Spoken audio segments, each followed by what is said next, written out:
28 सितंबर 2016 उधमपुर उत्तरी कमान मुख्यालय। रात लगभग 10 बजे। ऑपरेशन रूम की सभी लाइटें अभी भी जल रही थीं। दीवार पर पाकिस्तान अधिकृत कश्मीर का एक विशाल डिजिटल नक्शा दिखाई दे रहा था। हर पहाड़ी, हर जंगल, हर नाला, हर दुश्मन की चौकी, सभी जगहों को लाल निशानों से चिन्हित किया जा चुका था। कमरे में गहरा सन्नाटा था। एक अधिकारी धीरे से बोला, सर, टीमें तैयार हैं। सामने खड़े वरिष्ठ अधिकारी ने केवल सिर हिलाया। किसी के चेहरे पर उत्साह नहीं था, सिर्फ एकाग्रता थी। कुछ ही घंटों बाद भारत के सबसे प्रशिक्षित सैनिक नियंत्रण रेखा पार करने वाले थे। अगर मिशन सफल होता तो दुनिया सिर्फ उसका परिणाम देखती, लेकिन अगर मिशन असफल होता तो शायद उन सैनिकों का नाम भी कभी किसी को पता नहीं चलता। यहीं से शुरू हुई भारत के इतिहास के सबसे चर्चित सैन्य अभियानों में से एक की कहानी। लेकिन इस कहानी की शुरुआत 10 दिन पहले हो चुकी थी। 18 सितंबर 2016 उड़ी, जम्मू कश्मीर। सुबह लगभग 5:30 बजे। अधिकांश सैनिक अपने टेंटों में आराम कर रहे थे। तभी अंधेरे का फायदा उठाकर 4 भारी हथियारों से लैस आतंकवादी सेना के शिविर में घुस आए। उनके पास आधुनिक राइफलें थीं, ग्रेनेड थे और आग फैलाने वाला गोला बारूद भी था। कुछ ही मिनटों में पूरे शिविर में धमाकों की आवाज गूंजने लगी। टेंट जलने लगे, चारों तरफ धुआं फैल गया। कई जवानों को संभलने तक का मौका नहीं मिला। भारत ने अपने कई वीर सैनिक खो दिए। पूरा देश शोक और गुस्से में था। लेकिन इस बार फैसला अलग था। सीमा पर केवल जवाबी गोलीबारी नहीं होनी थी। इस बार दुश्मन को उसी की जमीन पर जवाब देने की तैयारी शुरू हो चुकी थी। अगले कुछ दिनों तक देश को बहुत कम जानकारी मिली, लेकिन सीमा के पास गतिविधियां तेज हो चुकी थीं। भारतीय सेना की विशेष बल इकाइयों को गुप्त रूप से अलर्ट कर दिया गया। हर सैनिक को मिशन की केवल उतनी ही जानकारी दी गई जितनी उसके काम के लिए आवश्यक थी। यही किसी भी गुप्त सैन्य अभियान का सबसे महत्वपूर्ण नियम होता है। गोपनीयता ही सुरक्षा होती है। उधर सैन्य मुख्यालय में लगातार बैठकें चल रही थीं। उपग्रहों से प्राप्त तस्वीरों का बार बार अध्ययन किया गया। ड्रोन से मिली जानकारी को मिलाया गया। खुफिया एजेंसियों से ताज़ा सूचनाएं ली गईं। उन स्थानों की पहचान की गई जहां से आतंकवादियों को भारत भेजा जाता था। इन्हें लॉन्च पैड कहा जाता है। हर स्थान की दूरी मापी गई। दुश्मन की गश्त का समय नोट किया गया। सर्चलाइट किस दिशा में घूमती है, यह तक दर्ज किया गया। एक छोटी सी गलती पूरे मिशन को खतरे में डाल सकती थी। इस बीच विशेष बलों की अंतिम तैयारी शुरू हो चुकी थी। ऐसे प्रशिक्षण क्षेत्रों का निर्माण किया गया जो बिल्कुल वास्तविक लक्ष्य जैसे दिखाई देते थे। नकली बंकर बनाए गए। दुश्मन की चौकियों जैसी संरचनाएं तैयार की गईं। हर रास्ते का बार बार अभ्यास किया गया। दिन में, रात में, बारिश में, अंधेरे में, जब तक कि हर सैनिक की हर चाल स्वाभाविक न हो जाए। अब बारी थी हथियारों की। हल्की लेकिन बेहद प्रभावी वर्दी, आधुनिक असॉल्ट राइफलें, नाइट विजन उपकरण, साइलेंट संचार प्रणाली, ग्रेनेड, कॉम्बैट चाकू, मेडिकल किट और सबसे महत्वपूर्ण, अपनी टीम पर अटूट भरोसा। हर सैनिक जानता था कि इस मिशन में गति और गोपनीयता ही उसकी सबसे बड़ी ताकत है। 28 सितंबर 2016 की रात।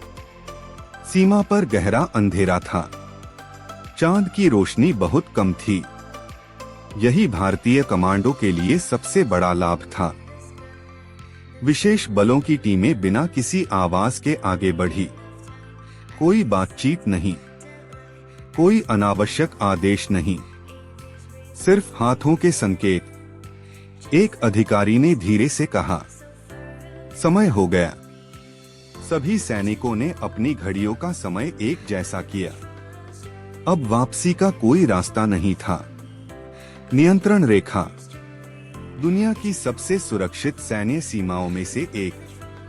यहाँ केवल बाढ़ नहीं होती, बारूदी सुरंगें होती हैं, निगरानी चौकियां होती हैं, थर्मल कैमरे होते हैं, दुश्मन की नियमित गश्त होती है। हर कदम मौत और सफलता के बीच का फैसला बन सकता था।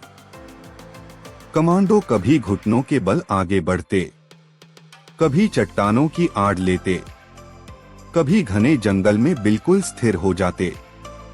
सिर्फ एक आवाज और पूरा मिशन समाप्त हो सकता था। घंटों की सावधानी के बाद लक्ष्य अब सामने था। नाइट विजन उपकरणों से दुश्मन की गतिविधियां साफ दिखाई दे रही थीं। कुछ आतंकवादी आराम कर रहे थे, कुछ हथियार साफ कर रहे थे, कुछ पहरा दे रहे थे। उन्हें जरा भी अंदाजा नहीं था कि मौत उनके बिल्कुल करीब पहुंच चुकी है। टीम लीडर ने हाथ उठाया। पूरी टीम वहीं रुक गई। एक और संकेत मिला। सभी दल अलग अलग दिशाओं में फैल गए। हर दल का लक्ष्य अलग था। हर सेकंड पहले से तय था। फिर रेडियो पर केवल एक छोटा सा गुप्त संकेत सुनाई दिया। यही वह क्षण था जब भारत के सबसे साहसी सैन्य अभियानों में से एक अपने अंतिम चरण में प्रवेश कर चुका था।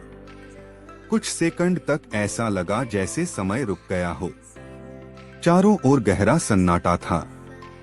सिर्फ ठंडी हवा पेड़ों की शाखाओं से टकरा रही थी। कमांडो अपनी अपनी तय की गई जगह पर पहुंच चुके थे। हर सैनिक की उंगली ट्रिगर के बेहद करीब थी। टीम लीडर ने नाइट विजन डिवाइस से आखिरी बार पूरे इलाके का निरीक्षण किया। सभी लक्ष्य अपनी जगह मौजूद थे। रेडियो पर एक छोटा सा संदेश आया, ग्रीन। बस यही संकेत काफी था।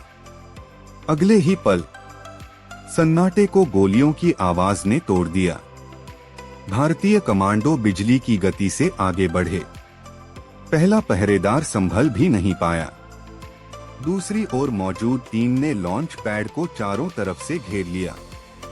आतंकवादियों को समझ ही नहीं आया कि हमला किस दिशा से हुआ है। कुछ ने जवाबी फायरिंग शुरू की, लेकिन भारतीय सैनिक पहले से तय योजना के अनुसार लगातार अपनी स्थिति बदलते रहे। दुश्मन निशाना तय ही नहीं कर पा रहा था। कुछ ही मिनटों में कई ठिकानों पर विस्फोट होने लगे। जहां आतंकियों का हथियार और गोला बारूद रखा गया था, वहां आग की ऊंची लपटें उठने लगीं। पूरा इलाका धमाकों से गूंज उठा।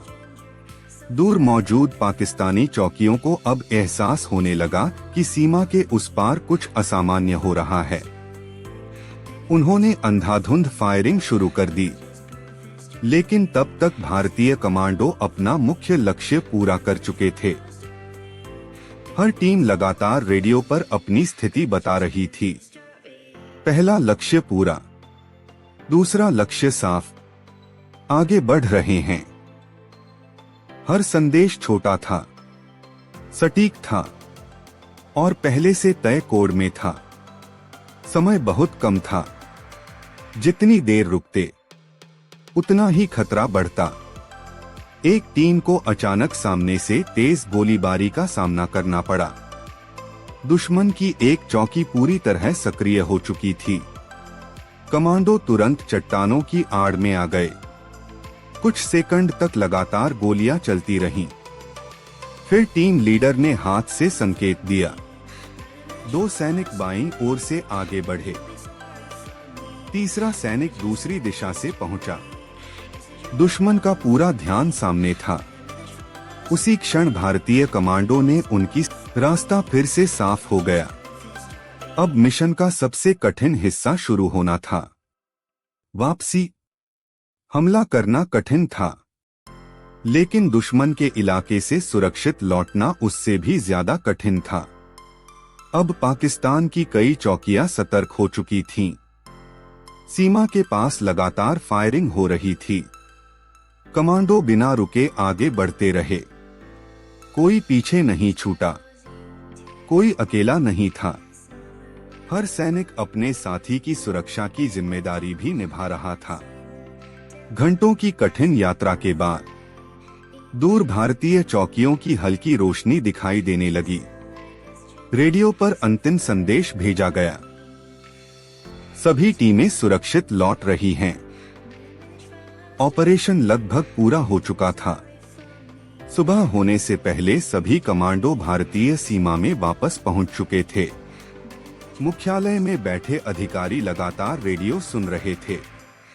फिर वह संदेश आया जिसका सभी को इंतजार था। मिशन सफल। कमरे में बैठे किसी अधिकारी ने तालियां नहीं बजाईं। कोई खुशी से चिल्लाया नहीं, सिर्फ गहरी सांस ली गई, क्योंकि हर सैनिक सुरक्षित लौट आया था। अगले दिन 29 सितंबर 2016 भारत के सैन्य संचालन महानिदेशक ने प्रेस कॉन्फ्रेंस की। उन्होंने आधिकारिक रूप से बताया कि भारतीय सेना ने नियंत्रण रेखा पार करके आतंकवादी लॉन्च पैडों को निशाना बनाया और सफल कार्रवाई के बाद सभी सैनिक सुरक्षित लौट आए। यह घोषणा पूरी दुनिया में चर्चा का विषय बन गई। भारत ने साफ संदेश दिया था कि यदि सीमा पार से आतंकवाद को बढ़ावा दिया जाएगा तो उसका जवाब देने की क्षमता भी भारत रखता है। इस ऑपरेशन के कई वास्तविक विवरण आज भी सार्वजनिक नहीं किए गए हैं।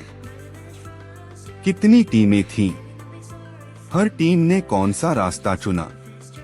कौन कौन से विशेष उपकरण इस्तेमाल हुए? इनमें से बहुत सी जानकारी आज भी गोपनीय है और शायद आने वाले कई वर्षों तक गोपनीय ही रहेगी, क्योंकि किसी भी विशेष सैन्य अभियान की सबसे बड़ी ताकत सिर्फ उसके सैनिक नहीं होते, उसके राज भी होते हैं। 28 सितंबर 2016 की वह रात अब इतिहास का हिस्सा बन चुकी है। लेकिन सीमा पर आज भी कुछ सैनिक उसी तरह अंधेरे में गश्त कर रहे हैं, उसी तरह बिना किसी पहचान के, उसी तरह बिना किसी शोर के, क्योंकि कुछ जीतें अखबारों की सुर्खियों में लिखी जाती हैं और कुछ जीतें सिर्फ उन सैनिकों के दिलों में रहती हैं जिन्होंने उन्हें अपने साहस से हासिल किया। दोस्तों, अगर वीडियो पसंद आया हो तो एक लाइक जरूर करें और चैनल को सब्सक्राइब करें। हम ऐसी ही सच्ची और रोमांचक कहानियां लेकर आते रहेंगे। तब तक के लिए जय हिंद।